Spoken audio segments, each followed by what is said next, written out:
ஜோதிட நண்பர்கள் அனைவருக்கும் வணக்கம். இன்னைக்கு நம்ம பார்க்க போற டாபிக் என்னன்னா, காதல் திருமண வாழ்க்கை யாருக்கு? அப்ப காதலை குறிக்கக்கூடிய கிரகம் ஜோதிடத்துல எது அப்படின்னா புதன்.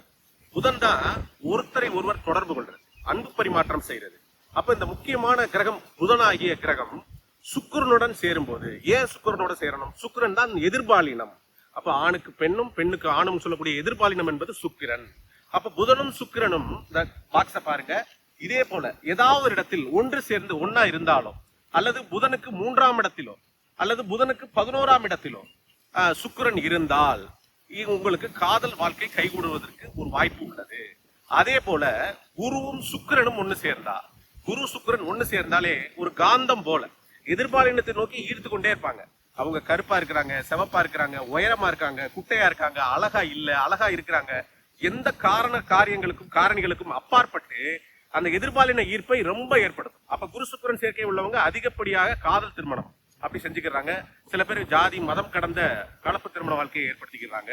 அதே போல இந்த குரு சுக்கிரன் இந்த பாக்ஸ்ல ஒரே கட்டத்துல இருக்கிறத தாண்டி மறுபடியும் இந்த டிஸ்பிளே பாருங்க, குருவுக்கு சுக்கிரன் 1, 5, 7, 9ஆம் இடங்களில் இருந்தால் இதே போல உங்களுக்கு காதல் திருமண வாழ்க்கையில வெற்றி ஏற்படும்.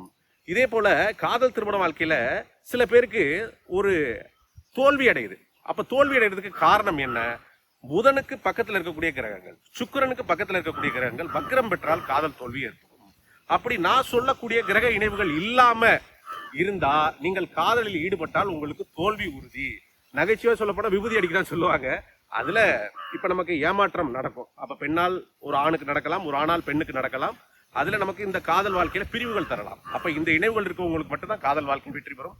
அதே போல காதல் வாழ்க்கை நிறைய பேருக்கு வழக்குகள்ல போய் நிக்குது. அப்ப திருமணம் ஒரு பெண் வீட்டாரோ ஆண் வீட்டாரோ யாரோ ஒருத்தர் ஒத்துக்காம காவல் நிலையத்துல வழக்குகள்ல போய் நிக்கிறது, அதை பிரிச்சு வைக்கிறது, அல்லது சண்டை சச்சரவுகளுக்கு அப்பாற்பட்டு வீட்டை விட்டு வெளியேறி திருமணம் செய்யக்கூடிய வாய்ப்புகளுக்கு முக்கிய காரணம் என்னன்னா, இந்த இணைவுகளோட சேர்த்து டிஸ்பிளே பாருங்க, குருவோட செவ்வாய் ஏதாவது ஒரு இடத்தில் ஒன்று சேர்ந்தால், அல்லது மறுபடியும் டிஸ்பிளே பாருங்க, குருவோட செவ்வாய் 1, 5, 7, 9இல் இருந்தால் உங்களுக்கு காதல் வாழ்க்கையில கண்டிப்பா பிரிவுகள் தரும். சில பேர் திருமணம் ஆகி சில நாட்கள்ல பிரிஞ்சு போயிடுறாங்க. அப்ப இனிக்க காதல் செய்யறாங்க, கல்யாணத்துக்கு அப்புறம் கசக்க சண்டை போட்டு பிரிஞ்சு போயிடுறாங்க. அப்ப அது காரணம் குரு செவ்வாயும் ஒரு காரணம். அதே போல கடைசியா ஒரு அமைப்பு சொல்றேன், இதை பாருங்க, குருவும் கேதுவும் ஒரே கட்டத்தில் இருந்தால், அதே போல குருவுக்கு கேது 1, 5, 7, 9ஆம் இடங்களில் இருந்தால் இது என்ன செய்யும்?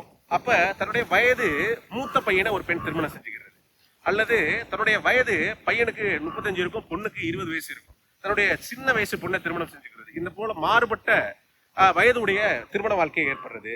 அதே போல திருமண வாழ்க்கையில அந்த இளமை காலகட்டம் அப்படிங்கிறது அவங்களுக்கு அன்பு பரிமாற்றமாக இருந்தாலும் பிற்கால வாழ்க்கையில கசப்புகள், கொஞ்சம் சண்டைகள் ஏற்படக்கூடிய காரணங்களாக இந்த குரு கேது இணைவு ஏற்படுது.